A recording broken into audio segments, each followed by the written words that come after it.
Ito nga po pala mga migs, mga tangay, yung ginawa ko po nung mga nakaraang 2 linggo nakalipas mga migs. Tumawag sa akin kahapon yung may-ari nito. Yan. Hindi daw umabot ng 500 kilos yung karga.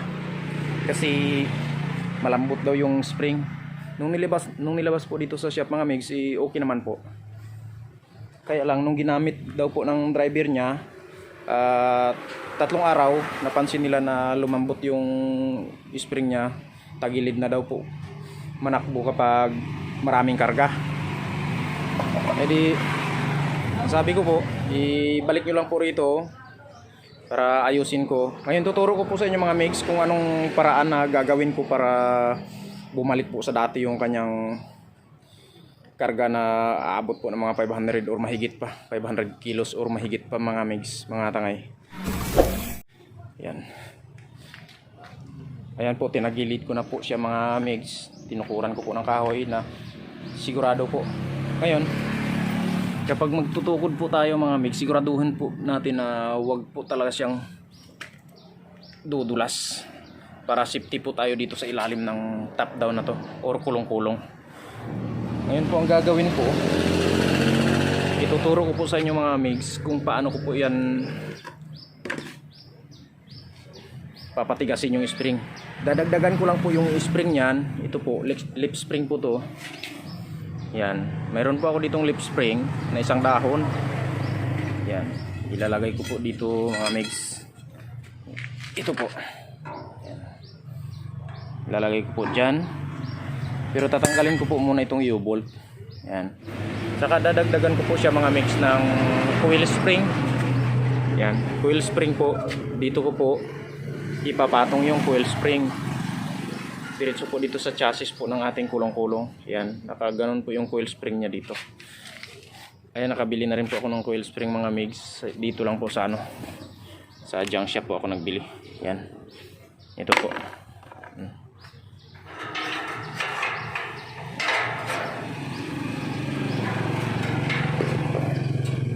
Yan, dyan ko po yan siya ilalagay mga migs. Ganyan po, pero dadagdagan ko po muna siya ng dahon. Tatanggalin ko po muna yung ilalim niya mga migs para tuloy-tuloy na po yung ganun po yung technique mga migs, para po kahit kargahan mo po na mabibigat yung inyong kulong-kulong or top down, hindi po siya dadapa. Yan.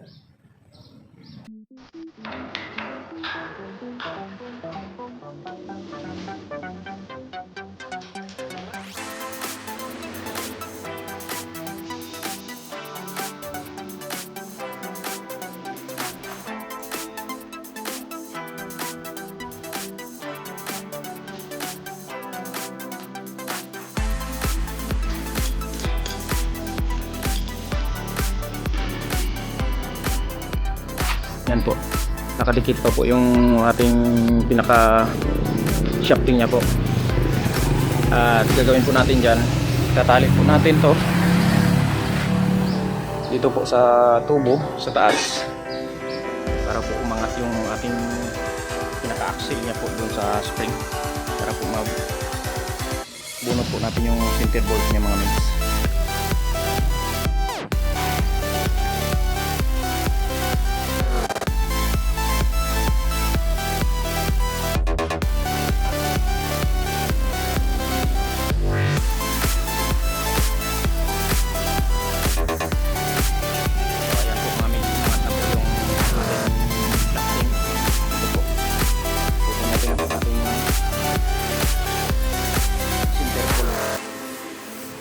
Ng lip spring na to.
Ayan po mga mates, pinalitan ko na lang po ng spring na medyo baluktot. Kasi unat na po yung spring na ito po yung kinuha ko ng spring dun. Yan, unat na po talaga siya, patay na po yung spring na to. Ayan. Tingnan nyo po mga mates yun, pantay na po siya. Pinalitan ko po siya ng spring na baluktot po siya mga mates. Ayan, bumalik po sa dati. Yan, sabay susuportahan ko na lang po ng coil spring po doon sa pinaka shafting niya po.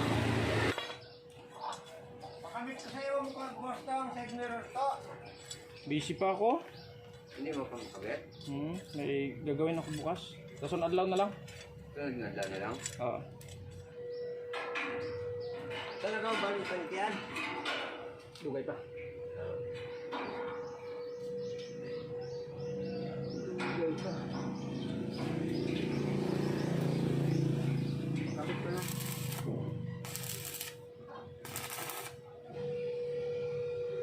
Yan.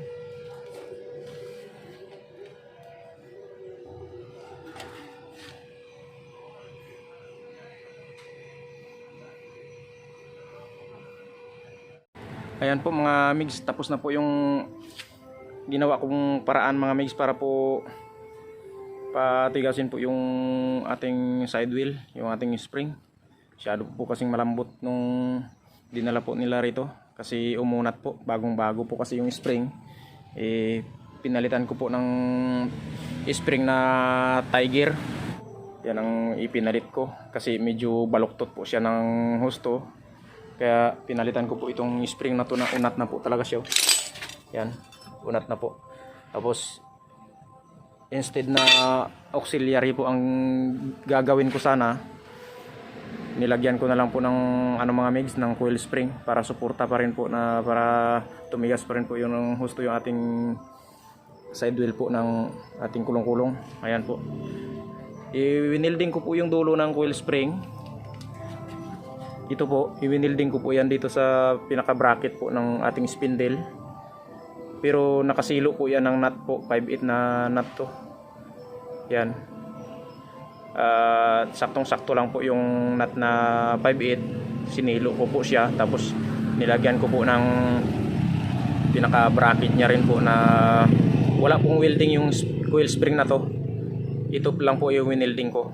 Yan. At saka yung nut na yun po, ito po yun, yung nut na yun, naka-welding po yan sa shafting po dito. Dito po, dito, naka-welding po yan. Yan, naka-welding po dito, yung nut na yun. Kaya yung coil spring po ay walang welding pagdating po dito sa silo niya. Nakasilo po yan, nakaganon. Yung dulo lang po ng coil spring yung winilding natin, in case na bumitaw man po, kasi moving po yan, moving object po, gumagalaw po yan. Katagalan po bumibitaw po talaga yung pinakadulo ng coil spring na to. Yan, once na bumitaw man siya, walang problema. Okay lang po yan kasi may suporta naman po siya na hindi po naka-welding. Kasi once na naging welding po natin to, yung coil spring dito ay posibilidad po na napuputol po siya sa pinag-weldingan. Ganon din po doon sa taas sa chassis mga migs, mga tangay. Yan. Nakasilo lang po yan, walang welding po. Yan. Naka-welding. Nilagyan ko po siya ng bracket din po na ito yung pong deform bar, corrugated bar na 3/4. Binalagbag ko po doon sa angle bar niya papunta po rito sa isang ano na to. Yan, para matibay po. I-welding ko po yan. Yung nut lang. At saka yun doon sa dulo po, nut din po yun ng 5/8 mga mix mga tangay. Ayan, naka-welding din po yan mga mix. Yan. Tapos okay na po yan mga mix, matigas na po yan mga mix yung ating ating side wheel. Try nating ibaba.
Okay na po mga mix mga tangay. At marami pong salamat sa panonood. Sana po nakatulong na naman po yung video ito sa inyo.